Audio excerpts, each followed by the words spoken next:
Okay, after a run to the store, actually what happened was I set up a return with Amazon to send back the first one, and then I went to Ryobi's own website where they had them listed for $139.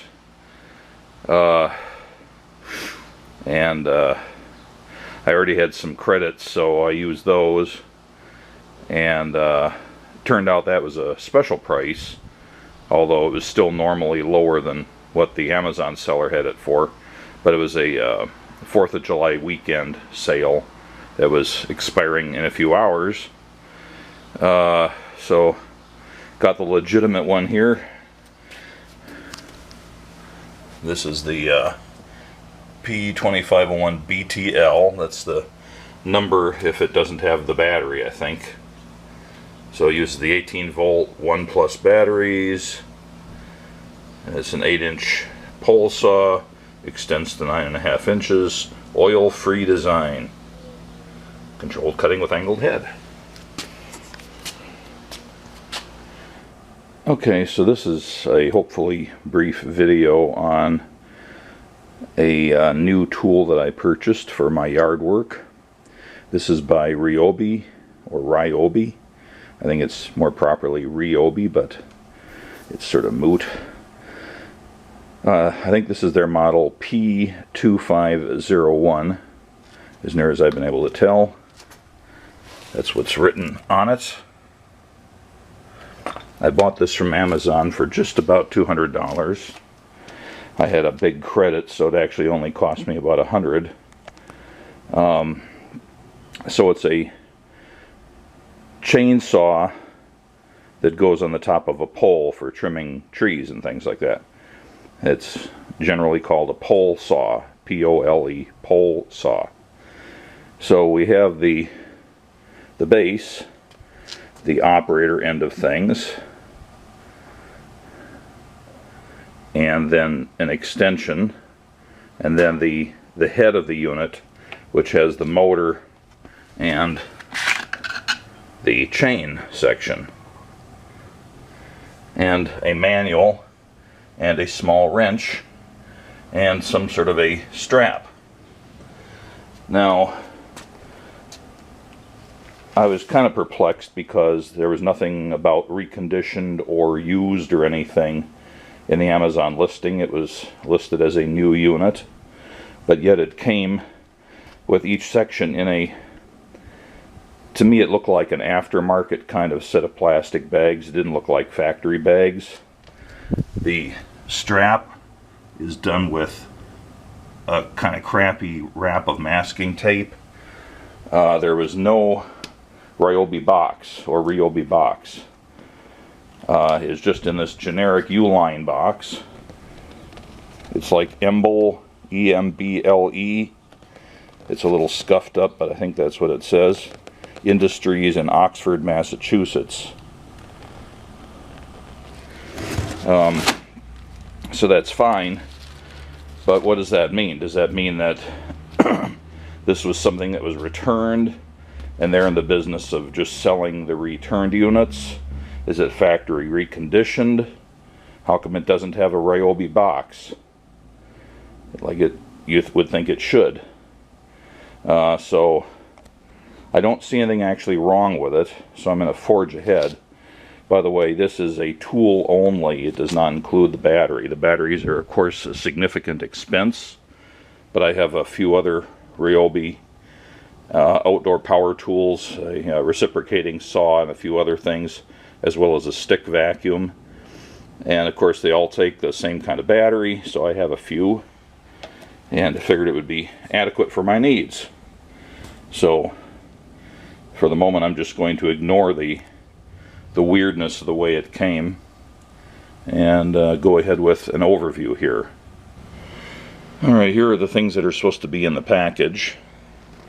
The base unit with the trigger and its associated handle for the pole, a harness with a quick release for going around the shoulder, and then the intermediate pole, and then the cutting head pole. and the scabbard which goes around the blade, and the combination wrench. I think they have the back end of the handle tapered so it can be used for either prying or perhaps turning a screw somewhere on it. The way the pole sections go together is, first off, the poles appear to be a reasonably thick fiberglass tube, and then there are just plastic inserts. There is a band around it with a key for alignment, and then down inside we see the electrical contacts, and then there's the collar that screws on. The other end is also, of course, fiberglass. It has the mating electrical contacts, the slot for the key, and the threads for the collar to screw on. So here's how it starts going together. There are slots all the way around here, but only one of them is wide for the key. So it goes in like that. And then the collar just slides up and threads on. Like that. I've read that you can go to certain Ryobi dealers, the ones that sell parts, and buy additional center sections for these that allow you to make it longer, although it apparently gets very unwieldy when it goes to that length. So some people who have written reviews on it say they bought those and then decided not to use them. I had some trouble getting the second joint mated up. I had the key in its slot, and I could tell the connector was oriented correctly, but it just didn't want to go on, and I had to use quite a lot of wiggling and force to get it even partially plugged together. Finally resorted to bringing the collar in and screwing that on, which pulled it home. So now we have the entire tool laid up.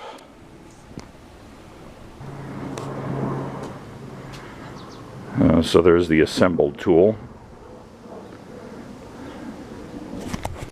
So with my tape measure, I measured from not the tip of the scabbard, but from this point here all the way along the tool, and not to the back but to the trigger, and that was just about exactly 9 feet long.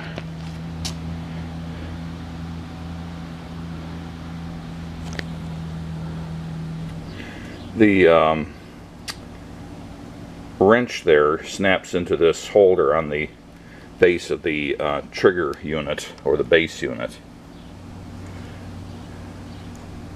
Now I found that the pictures on this don't match the ones that are in the manual very closely, especially in regards to the quick release latch. And also there's no serial number to be found on this at either end, which is kind of odd. And I'm wondering if I got some sort of aftermarket thing. So before I proceed, I'm going to be checking with Ryobi to see what they have to say about it. Okay, a few odd things. This is a no oil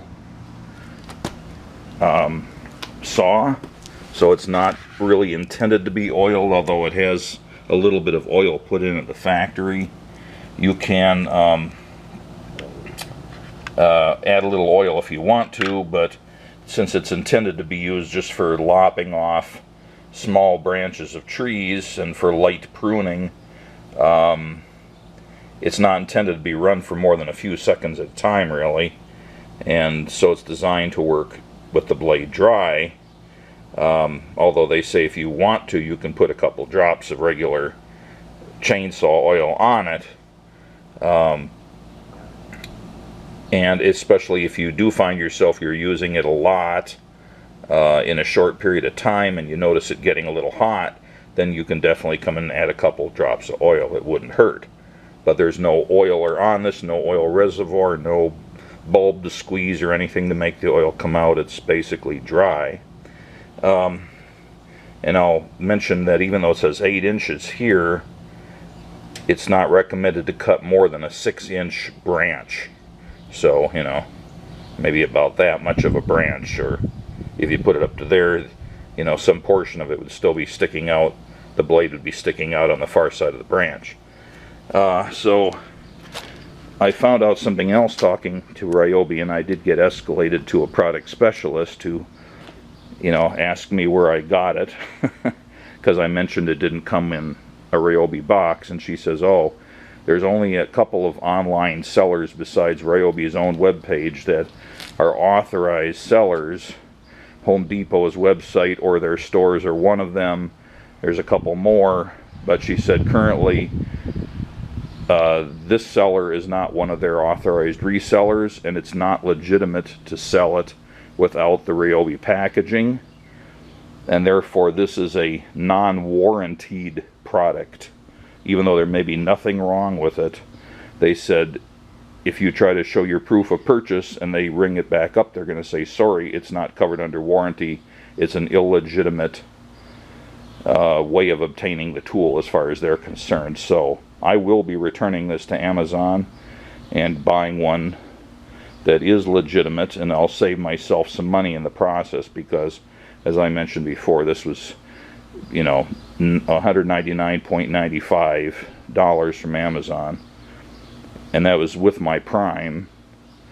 And I could have just gone to Home Depot or to Ryobi's own website and bought it for a fraction of that, and that would have been with free shipping. So I definitely want to have a warranty on this, and I don't like being messed with by unscrupulous sellers. So I will, however, go over one more thing, because I don't plan to make a new video on the one I receive as a replacement. The safety strap, it has this bracket down here towards the hand grip, and they would go on like that, and the other end just has a normal spring clip that would go down here. This is the quick release here, and it wasn't clear to me how it was supposed to go together. And basically this spring clip is the same as the one at the other end. The only question was, how does it engage with this?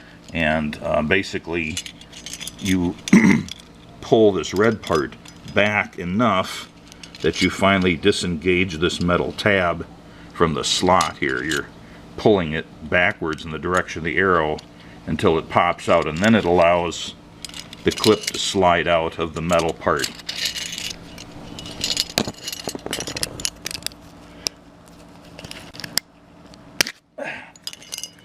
So I don't know if I caught that in the camera or not, but if you've got the weight of the tool on it and you just pull up on this part really hard, then the tab here pops out of the slot, and it allows this part to slide off of it. So that's the quick release. That's how that works. And then getting it back together again, obviously you have to bend that up and slide this in there, and then it's hard to do with one hand, but basically you kind of put your thumb on there and mash on it, and it slides up that ramp until it finally snaps back into the slot. So that's how that works. One more thing. Again, this tool, as purchased, does not come with the battery. I think most of the Ryobi tools do not. You buy the battery separately. The manual only mentions the 1.5 milliampere hour battery, and says that that's good for about 16 cuts of a branch. So you could, you know, trim up to 16 branches before the battery starts to peter out. I have only the 4 ampere hour batteries instead of the 1.5, so I would imagine that this would go for quite a lot longer, although I can't imagine a pruning situation where I'd have to go that many cuts, but that's the only kind of battery I have.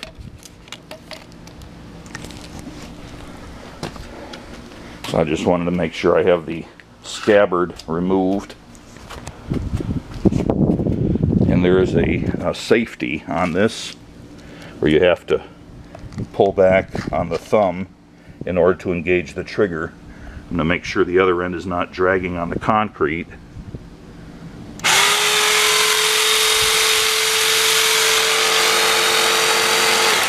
Really, that's the only control there is, just the trigger. It's not variable speed or anything like that. The only other thing I'm going to do here in this video is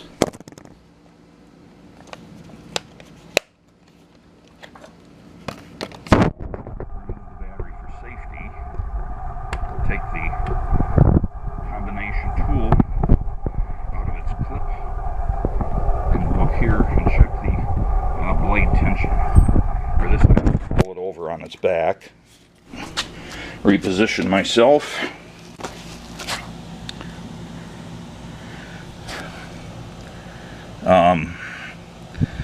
this here is the chain tensioning screw, even says so here. And this is the lock, or whatever you want to call it. So it's not supposed to pull down quite this much. When the blade is cold, it should be essentially pulled up tight against the actual whatever this piece is called. Chainsaw people will know. And if it's warm, then it shouldn't pull down even this far. This isn't too bad, but it should be a little tighter than this. So the way this works is you put this on there, you loosen that till it's just sort of finger tight, and then you put the other end of the wrench in the screw there and adjust it until you get the desired tension. So that's about right. And then you tighten this back up.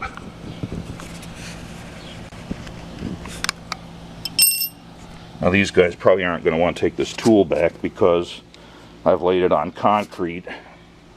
They're going to say it's all scuffed up or something.